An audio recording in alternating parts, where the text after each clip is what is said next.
दो तरीके से कैलकुलेट किया जा सकता है। पहला है डायरेक्ट मेथड, दूसरा है इनडायरेक्ट मेथड।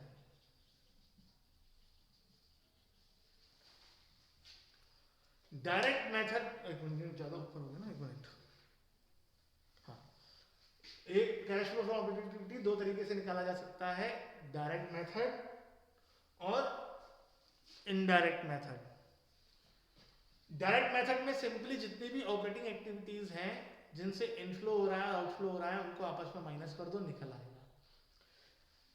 लेकिन हमारे सिलेबस में ये वाला मेथड नहीं है, हमारे सिलेबस में इनडायरेक्ट मेथड है। इनडायरेक्ट मेथड में क्या होता है कि हमारे पास नेट प्रॉफिट अवेलेबल होता है। अब नेट प्रॉफिट जब निकाला गया होता है तो एक्चुअल में ऑपरेटिंग एक्टिविटी से नेट प्रॉफिट ही निकल कर आता है। जितनी भी ऑपरेटिंग एक्टिविटीज हैं उनको आप जब आपस में सॉल्व करोगे तो प्रॉफिट ही आएगा। लेकिन जो नेट प्रॉफिट हम ट्रेडिंग पीएल अकाउंट से निकालते थे, या ये कहो company statement of PL account से निकालेगी, वो कैश फ्लो के हिसाब से नहीं निकालती है।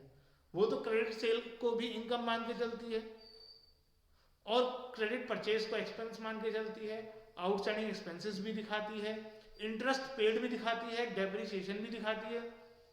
तो उसमें बहुत सारे ऐसे एक्सपेंसेस और इनकम्स होते हैं जो ऑपरेटिंग नहीं होते हैं और कैश में भी नहीं होते हैं। तो ये नेट प्रॉफिट जो होता है ये नॉन कैश होता है और इसमें कुछ नॉन ऑपरेटिंग इनकम्स भी होती हैं और नॉन ऑपरेटिंग एक्सपेंसेस भी होती हैं। तो हमारे सिलेबस में ये इनडायरेक्ट मेथड ही है, डायरेक्ट मेथड नहीं है। तो हम इनडायरेक्ट मेथड की ही बात करेंगे। तो मैं कैश फ्लो स्टेटमेंट डिस्कस का ऑपरेटिंग वाला पार्ट डिस्कस कर लेता हूं कि उसका फॉर्मेट कैसे आया। Cash flow from operating activities. सबसे पहले नेट प्रॉफिट बिफोर टैक्स लिया जाता है।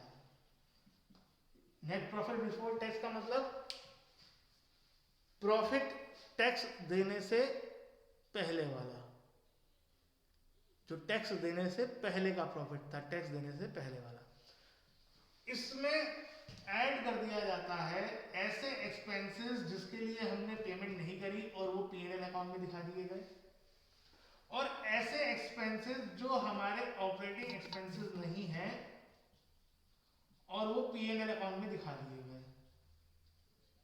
नॉन कैश एक्सपेंसेस जैसे ट्रांसफर प्रोविजन क्रिएटेड है ना, और गुडविल रिटर्न ऑफ, इंटरेस्ट पे, चलो गुडविल ये नॉन कैश हो गए। नॉन ऑपरेटिंग जो पीएनएल में आए लेकिन हमारे ऑपरेटिंग नहीं है, जैसे इंटरेस्ट ऑन लोन्स, प्रॉफिट निकालते वक्त हमने माइनस किया होगा इसलिए इनको दोबारा ऐड कर रहे हैं।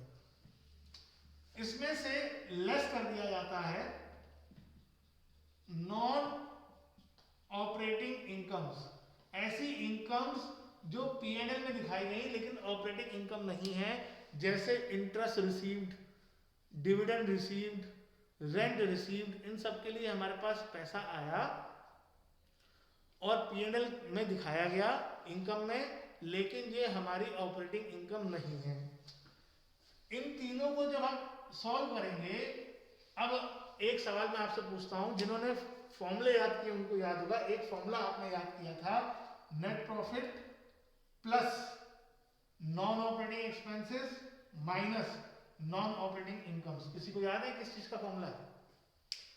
Net profit plus non operating expenses minus non operating incomes. Net profit plus non operating expenses minus non operating income. देखो किसी को फॉर्मूला याद नहीं है, एक जने ने बताया, चलो दूसरे जने ने बताया, यानी इनको फॉर्मूले याद हुए हैं। देखो सब काम आने वाला है। अब कई लोगों ने सब तक कॉपी निकाल के भी निकाला। ये होता है operating profit.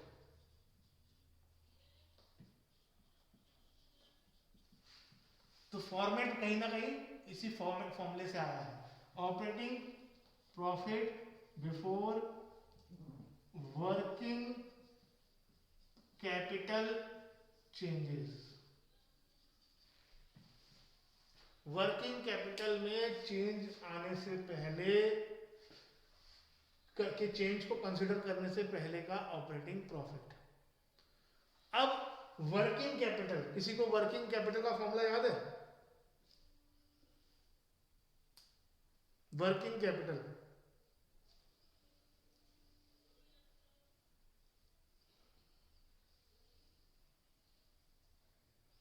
Current assets minus current liability. तो वर्किंग कैपिटल में चेंज आता है करंट एसेट में चेंज आने की वजह से या करंट लायबिलिटी में चेंज आने की वजह से, या तो करंट एसेट्स चेंज हो या करंट लायबिलिटी चेंज हो। अब करंट एसेट्स जो मोस्टली बिजनेस के होते हैं वो होते हैं debtors, bills receivable, stock, prepaid expenses, ये मोस्टली होते हैं। जब से बड़ा अमाउंट जो होता है वो स्टॉक का और डेटर्स का होता है। अब डेटर्स अगर कम होंगे तो डेटर्स कम क्यों होंगे? अगर पिछले डेटर्स अगर इस साल कम हो गए तो क्यों कम हो गए? डेटर्स का कम होने का क्या रीजन है? उनसे कैश रिसीव हो गया। अब क्योंकि उनसे कैश रिसीव हुआ है और वो इसमें नेट प्रॉफिट निकालते वक्त कहीं कंसीडर नहीं किया गया होगा, तो वह इसमें ऐड कर देंगे। इसी वजह से इसमें ऐड हो जाता है decrease in current assets.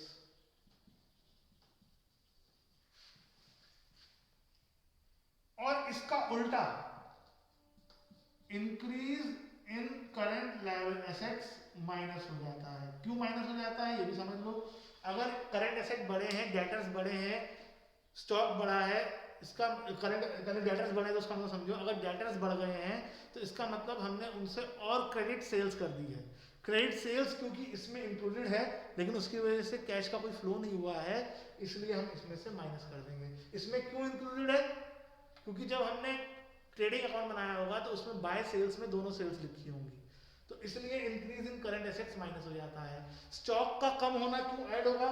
Stock इसलिए कम हो गया क्योंकि स्टॉक हमने बेच दिया और मान के चलेंगे कैश आ गया, और स्टॉक बड़ा है तो हमने खरीद लिया, मान के चलेंगे पैसा नहीं आया क्योंकि उसका क्रेडिटर से एडजस्टमेंट है। ठीक है, उसकी डिटेल में नहीं जाना है आपको इतनी। ऐसे ही क्रेडिटर्स अगर कम हो रहे हैं यानी करंट लायबिलिटी कम हो रही है तो आपके पास से कैश जाता है, इसलिए decrease in current liability minus हो जाता है और increase in current liability add हो जाता है। ये आपको मैं फॉर्मेट समझा रहा हूं कि ऐड क्यों हो रहा है, लेस क्यों हो रहा है। अगर आप कभी भूल जाओ तो आपको इस तरीके से याद करना है। इसको सॉल्व करोगे तो निकल कर आएगा कैश जनरेटेड फ्रॉम ऑपरेशंस। इसमें से टैक्स पेड माइनस हो जाएगा। अगर कोई टैक्स रिफंड है तो वो ऐड हो जाएगा, नॉर्मली नहीं होता।